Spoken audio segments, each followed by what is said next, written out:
Bonjour à toutes et tous, nouveau journal des produits de bourse de l'Obsa, journal du lundi 25 novembre.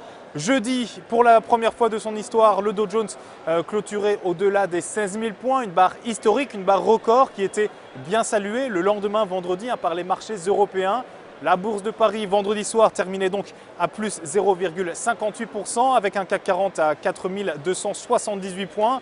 Du côté des plus fortes progressions, on retrouvait le constructeur Renault qui affichait plus 2,16% pour un titre à 64,43 €. Renault qui serait d'ailleurs en passe d'obtenir l'accord de Pékin pour créer une coentreprise avec le japonais Dongfeng.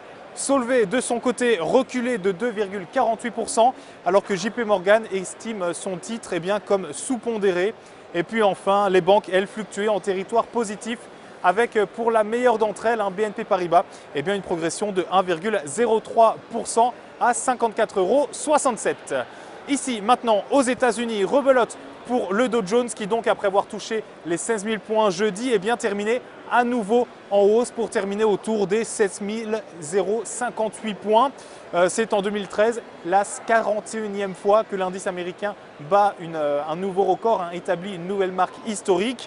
Avec parmi les fortes hausses vendredi ici aux États-Unis, on voyait Boeing qui gagnait environ 2,30%, Nike gagnait un peu plus d'1%, grâce notamment à des dividendes en progression au troisième trimestre, une progression de près de 14%. Et puis vendredi, c'était également la grande première de la dernière Xbox, la Xbox One. Un moment très important pour Microsoft qui n'avait plus sorti de console depuis 2005. Et puis moment d'autant plus important que le grand rival de Microsoft, Sony, lui ne s'était pas loupé vendredi dernier puisqu'il avait vendu pas moins de 1 million de dernières PlayStation, la PlayStation 4 qui s'était donc vendue à près d'1 million d'exemplaires vendredi il y a une semaine.